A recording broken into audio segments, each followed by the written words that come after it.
विक्रांत की गर्दन में सांपनुमा नीला निशान देख गांव भर के लोगों में एक दहशत का माहौल था। इसीलिए उसी रात अरण्य ग्राम के कुछ 10-15 गांव वाले मुखिया जी के आंगन में इकट्ठा हो गए। उन सभी लोगों के माथे पर चिंता की लकीरें साफ दिखाई दे रही थी। उन सभी गांव वालों के बीच निरंजन नाम का पान वाला भी मौजूद था और उसके चेहरे पर अभी भी वैसा ही डर दिखाई दे रहा था। तभी वहां मौजूद एक आदमी बोला, वो विक्रांत, पता नहीं उसे वहां सुखना ताल जाने की क्या जरूरत थी। खुद तो पागल हो गया, हम सबको भी मुसीबत में डाल गया। न जाने अब और क्या मुसीबत आएगी हमारे गांव में। तभी मुखिया जी गंभीर स्वर में बोले, अभी कल ही तो आचार्य जी की मृत्यु हुई है और उनकी मृत्यु होते ही इतने बरसों के बाद फिर से वही सांपनुमा नीला निशान उस विक्रांत पर दिखना, मतलब पूरे गांव पर फिर से वही संकट आने वाला है। सभी लोग मुखिया जी के घर के आंगन में उनके सामने अपनी चिंता जाहिर कर रहे थे कि तभी मुखिया जी के घर के पीछे खेतों में अचानक से कुछ सरसराहट की आवाज आई। खेतों के आसपास की घनी झाड़ियों में एकदम से हलचल सी मचने लगी। सभी गांव वाले तेजी से घर के पीछे की ओर भागे। तभी दूर अंधेरे में कुछ नजर आया। ऐसा लगा जैसे परछाई जैसी कोई चीज घनी झाड़ियों में खड़ी हुई है। सारे गांव वाले घबराकर मुखिया जी की तरफ देखने लगे। किसी की भी समझ में कुछ नहीं आ रहा था। खुद मुखिया जी थोड़े डरे हुए नजर आ रहे थे। तभी क्रांति ने फुसफुसाते हुए सभी गांव वालों को चेतावनी दी, कोई अपनी जगह से मत हिलना। ये कहते ही वो अपने कुछ साथियों को लेकर घनी झाड़ियों की तरफ धीरे धीरे बढ़ने लगा। उसके हाथ में एक जलती हुई मशाल थी। इधर सभी गांव वाले भी डरे सहमे अपनी सांस रोककर खड़े थे। दहशत की वजह से उनके हाथ पैर कँपकँपा रहे थे। तभी मशाल की रोशनी में उन्होंने देखा कि परछाई जैसी चीज दरअसल एक औरत थी। उसने अपने बदन पर एक काली झीनी सी साड़ी बांध रखी थी। ये साड़ी उसके घुटनों से काफी ऊपर थी। उसके लंबे काले बाल कमर तक लहरा रहे थे। उसकी आंखें बेहद बड़ी बड़ी, सुर्ख लाल और डरावनी थी। मशाल की रोशनी में उसकी सुर्ख लाल आंखें अचानक जैसे चमक उठी। काले लंबे बिखरे बाल और सुर्ख लाल आंखों वाली वो औरत बेहद डरावनी लग रही थी। उसके आते ही वहां का माहौल बदल गया। चारों तरफ तेज हवाएं चलने लगी, बादल गरजने लगे, बिजली कड़कने लगी और जोरदार बारिश होने लगी। फिर एक रहस्यमयी हंसी की आवाज के साथ वहां बिजली की चमक कौंध उठी। गांव वालों को उसकी बस एक झलक दिखाई दी और फिर वो औरत एकदम से उन घनी झाड़ियों में पता नहीं कहां गुम हो गई। गांव वाले इस नजारे को देखकर कुछ समझ पाते कि तभी उन्हें एक रहस्यमयी बहकाने वाली हंसी की आवाज सुनाई दी, जिसे सुनकर वो सभी एकदम से सिहर उठे और अब बारिश के कारण क्रांति के हाथ में पकड़ी हुई मशाल भी बुझ गई। तभी उन सब के बीच से एक आदमी चिल्लाते हुए बोला, भागो भागो, ये तो दुर्घटनी है। डरे सहमे सभी गांव वाले उन झाड़ियों से किसी तरह जान बचाकर भाग ही रहे थे कि उस अंधेरे में अचानक वही औरत सामने आकर खड़ी हुई और बिना देर किए एक आदमी को झाड़ियों में घसीटते हुए चंद सेकंड में वहां से गायब हो गई और झाड़ियों में उस आदमी की चीख गूंज गई, जिसे सुनकर गांव वालों में भगदड़ मच गई। दहशत के मारे चीखते चिल्लाते वो सभी लोग अपने अपने घरों की तरफ दौड़ने लगे। कुछ ही देर में वहां सन्नाटा छा गया। तभी अचानक उस औरत के खिलखिलाकर हंसने की तेज आवाज ने जैसे इस सन्नाटे को चीर कर रख दिया और गांव वाले डर के मारे अपने अपने घरों में जा छिपे।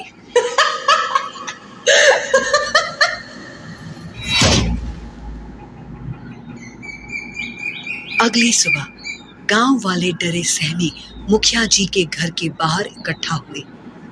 एक गांव वाले ने बोला, कल रात वो तुरुक्षणी सुभाष को उठा कर ले गई। तभी एक गांव वाला बीच में बोल पड़ा, पहले आचार्य जी की मृत्यु, फिर विक्रांत का निर्वाणा भवन में जाना और अब ये तुरुक्षणी। पता नहीं क्या क्या होने वाला है अब इस गांव में। तभी दूसरे गांव वाले ने कहा, इस तुरुक्षणी का कहर तो कई साल पहले ही शुरू हुआ था और जब मोहिनी जी आचार्य जी के शरण में आई थी तब उन्होंने ही तुरुक्षणी का नाश कर दिया था और वो सांप नुमा नीले निशान वाले आदमी भी मिलना बंद हो गए थे। यही तो उनका हम पर पहला उपकार था। फिर ये अचानक दोबारा कैसे आ गई?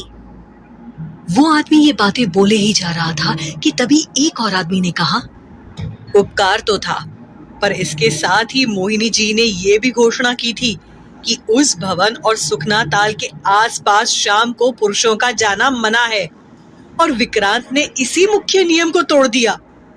कहीं इसीलिए तो तुरुक्षणी का कहर हम पर नहीं टूट पड़ा एक बार फिर से। सब आपस में इन बातों को दोहराए जा रहे थे कि तभी क्रांति मुखिया जी के घर में दाखिल हुआ। उसे देखते ही लड़खड़ाई आवाज में मुखिया जी ने फौरन कहा, क्रांति, क्या हुआ? तुम्हें सुभाष और वो आदमी विक्रांत कहीं मिले क्या?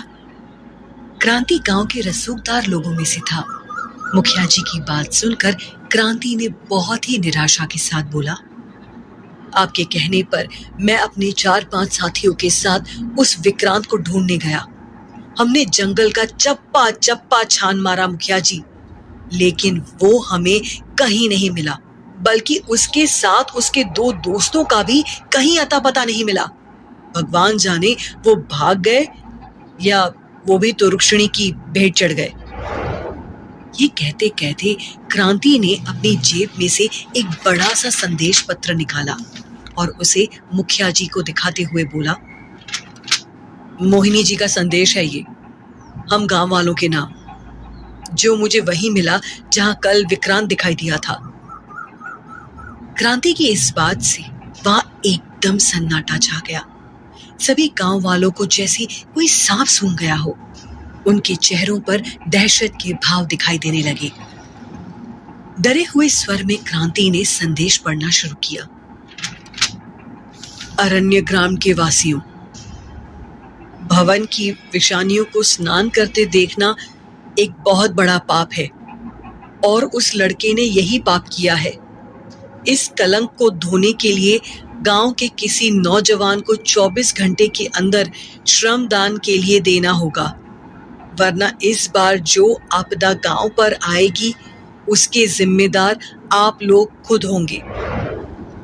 मोहिनी जी के इस संदेश को पढ़ते पढ़ते क्रांति का गला सूखने लगा, लेकिन इस संदेश को सुनकर वहां मौजूद गांव वालों की जान जैसे उनकी हलक में अटक कर रह गई। अब क्या होगा मुखिया जी? इससे पहले तो ऐसा दंड कभी नहीं दिया गया। आचार्य जी की मृत्यु होते ही मोहिनी जी ने तो हमें एक घोर समस्या में डाल दिया है। गांव वाले मुखिया जी की तरफ देखते हुए बोले, लेकिन मुखिया जी ने कोई जवाब नहीं दिया। वो तो मोहिनी का ये संदेश सुनकर एकदम सुन्न हो गए थे। तभी क्रांति ने थोड़ी सख्ती के साथ कहा, अब होना क्या है? मोहिनी जी का कहा पत्थर की लकीर है।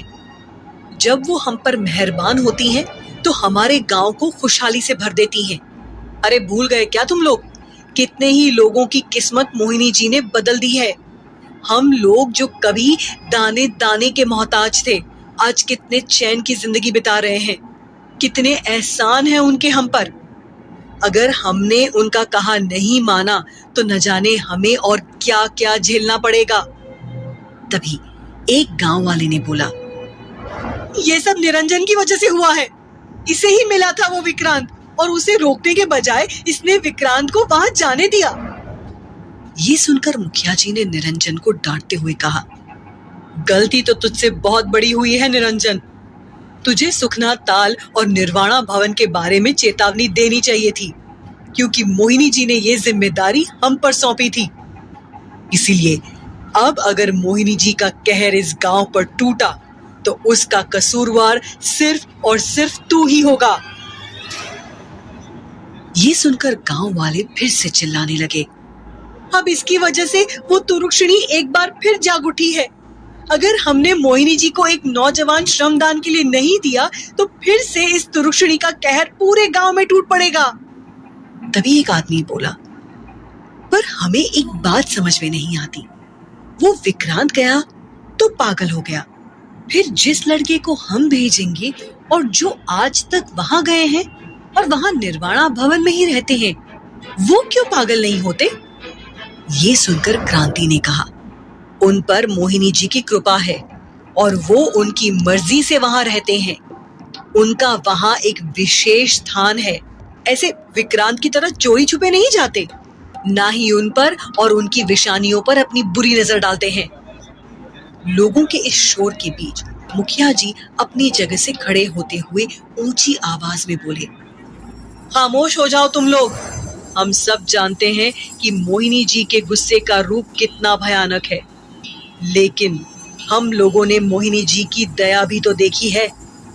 अगर विक्रांत हमें मिल गया होता तो हम उसे निर्वाणा भवन में ले जाकर ये बता देते कि ये आदमी हमारे गांव का नहीं है, पर वो तो लापता हो गया है। फिर भी हम लोग एक बार मोहिनी जी से बात करेंगे, उनसे दया की भीख मांगेंगे कि वो तुरुक्षिणी को शांत कर दें। लेकिन मुखिया जी की बात पूरी होने से पहले ही क्रांति की तेज आवाज वहां पर गूंजी, अब मोहिनी जी से दया की उम्मीद मत करिए मुखिया जी, नियम तो हमने तोड़े हैं।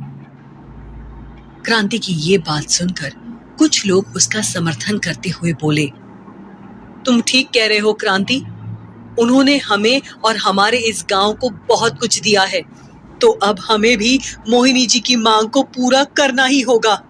लेकिन कुछ लोग क्रांति का विरोध करते हुए बोले, लेकिन मांग पूरी करने का मतलब ये तो नहीं कि हम गांव के किसी लड़के को निर्वाणा भवन के हवाले कर दें। आखिर कौन अपने बेटे या भाई का बलिदान देगा?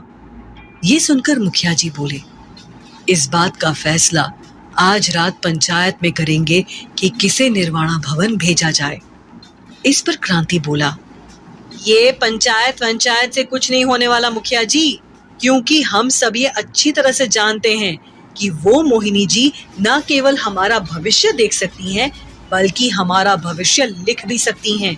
लिहाजा हमें अब जल्द से जल्द उस लड़के की तलाश शुरू कर देनी चाहिए जिसे हमें मोहिनी जी के निर्वाणा भवन को सौंपना है। ये नहीं हो सकता मुखिया जी, हमें दूसरा कोई रास्ता निकालना होगा। और एक बार फिर से वहां शोर शराबा मचने लगा। मुखिया जी अपना हाथ उठाकर एक बार फिर से सबको शांत करते हुए बोले, शांत हो जाओ सब। मोहिनी जी ने जो कहा है उसे हमें मानना ही होगा। शाम को सारे गांव वालों को इकट्ठा करके पंचायत में इस बात का फैसला होगा कि किसे निर्वाणा भवन में भेजा जाए। मुखिया जी की इस आखिरी बात को सुन सभी लोग वहां से एक एक कर जाने लगे।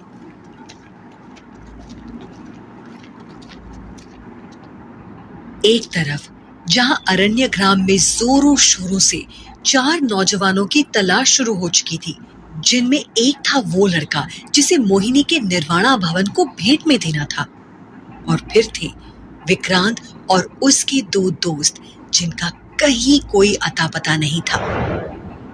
वहीं दूसरी तरफ एक ऐसा नौजवान भी था जो इस वक्त खुद के हाथों अपनी जान की भेंट देने को तैयार खड़ा था। लेकिन ये 24 साल का नौजवान अरण्य ग्राम में नहीं, बल्कि वहां से बहुत दूर दिल्ली में था, और इस वक्त रेल की पटरियों के बीचों बीच खड़ा हुआ ट्रेन के आने का इंतजार कर रहा था। यानी साफ साफ लफ्जों में कहा जाए तो ये नौजवान यहाँ सुसाइड करने आया था। ट्रेन की पटरियों की बीचों बीच खड़ा वो खुद ही बड़बड़ाए जा रहा था। बेटा रुद्र, बस अब इस जालिम दुनिया को हमेशा के लिए बाय बाय बोल दे। यहाँ किसी ने तेरी कोई कदर नहीं की। हर बार सिर्फ और सिर्फ रिजेक्शन के अलावा कुछ हासिल नहीं हुआ है तुझे। अब बस यही एक ऑप्शन है तेरे सामने, मौत को गले लगा ले, क्योंकि मौत तुझे कभी रिजेक्ट नहीं करेगी। रुद्र नाम का ये नौजवान ट्रेन की पटरी पर सचमुच अपनी बाहें फैलाकर ऐसे खड़ा हो गया जिसे मौत को गले लगाने वाली कहावत को एकदम सच साबित कर देना चाहता हो। पर अचानक उसके मन में कुछ कौंधा और वो खुद से बोल पड़ा, बेटा रुद्र, ऐसे यूं ही चुपचाप अपनी जान देना तो बेवकूफी होगी ना। तुझे कम से कम दुनिया वालों को सोशल मीडिया पर एक आखिरी मैसेज तो जरूर देना चाहिए, ताकि उन सबको तेरी सच्चाई तो पता चले। ये ख्याल आते ही रुद्र ने तेजी से अपने फोन का कैमरा ऑन किया और खुद की वीडियो बनाने लगा। हेलो गाइस, मैं रुद्र, एक सच्चा और ईमानदार रिपोर्टर जिसने न जाने कितने ही छोटे बड़े क्राइम्स के पीछे की सच्चाई पर से पर्दा उठाने की कोशिश की, लेकिन हर बार मेरी उस कोशिश को दबा दिया गया। किसी भी मीडिया हाउस ने मेरी उन रिपोर्ट्स को पब्लिश नहीं किया। न्यूज चैनल वालों ने उन्हें रिजेक्ट कर दिया, ये कहकर कि मेरी ये सब स्टोरीज, मेरी ये सब इन्वेस्टिगेशंस कचरे के डब्बे में फेंकने लायक है। इसीलिए इन बार बार की नाकामयाबियों ने मुझे बुरी तरह से तोड़ कर रख दिया है, और ऐसी टूटी हुई जिंदगी जीने से बेहतर है कि मैं खुद ही इस जिंदगी को खत्म कर डालूं। रुद्र की बात पूरी नहीं हुई थी, वो कुछ और भी कहना चाहता था। तभी उसके फोन पर एक अननोन नंबर से मैसेज आया। रुद्र का ध्यान एकाएक मैसेज पर गया। ये एक वीडियो मैसेज था। रुद्र ने जब इस वीडियो क्लिप को प्ले किया तो उसे थोड़ा अजीब महसूस हुआ, क्योंकि उस वीडियो में एक आदमी की गर्दन पर एक अजीब सा नीला निशान बना हुआ था। वो एक सुनसान रास्ते पर अकेला चला जा रहा था। उसे देखकर महसूस किया जा सकता था कि उसकी हालत बहुत खराब है। बेसुध सा वो आदमी बस एक ही शब्द बड़बड़ाए जा रहा था, मोहिनी, मोहिनी। वीडियो बस कुछ ही सेकंड्स का था, जिसे देखकर रुद्र कुछ समझ नहीं पाया। तभी रुद्र के व्हाट्सएप पर एक और मैसेज आया जिसमें लिखा था, अपनी किस्मत बदलना चाहते हो? अगर हाँ, तो क्या इस वीडियो के रहस्य का पता लगा पाओगे तुम? ये मैसेज देखते ही रुद्र ने तेजी से उस नंबर पर फोन लगाया जिससे वो मैसेज आया था। तो उसे ऑटो जनरेटेड आवाज में मैसेज सुनाई दिया, ये नंबर नेटवर्क। रुद्र तेजी से दोबारा नंबर ट्राई कर ही रहा था कि तभी रुद्र को ट्रेन की आवाज सुनाई दी। रुद्र ने देखा कि फुल स्पीड में दौड़ती हुई ट्रेन उसी की तरफ चली आ रही है, और वो भी बहुत कम फासले पर। इसे देखकर रुद्र के रोंगटे खड़े हो गए और उसे अचानक याद आया कि वो इस वक्त ट्रेन की पटरियों के बीचों बीच खड़ा हुआ है। उसने फौरन एक तरफ छलांग लगा दी और तेजी से दूसरी ओर कूद गया। हालांकि इस आपाधापी में उसके हाथ से फोन वहीं छूट गया और धड़धड़ाती हुई ट्रेन रुद्र के सामने से उसके फोन पर से गुजर गई। अपनी जगह पर खड़ा हुआ रुद्र फटी फटी आंखों से ये देखता रहा और मन ही मन सोचने लगा, अगर एक पल की भी देरी हो जाती तो मैं इस दुनिया में नहीं होता। हे ईश्वर, बचा लिया तूने। ट्रेन गुजर जाने के बाद वो तेजी से फोन की ओर लपका तो देखा कि फोन पूरी तरह चकनाचूर हो चुका था। फोन को हाथ में लिए वो झल्लाते हुए बोला, शिट यार, आज का दिन ही खराब है। पता नहीं किसने वो मैसेज भेजा था, कौन है मोहिनी और क्या है उस निशान वाले लड़के का राज? क्या करूं अब, कैसे पता करूं? कौन थी दुरुक्षणी? और किसने भेजा था रुद्र को वो वीडियो और क्या थी भेजने वाले की मंशा? जानने के लिए सुने कहानी का अगला अंश सिर्फ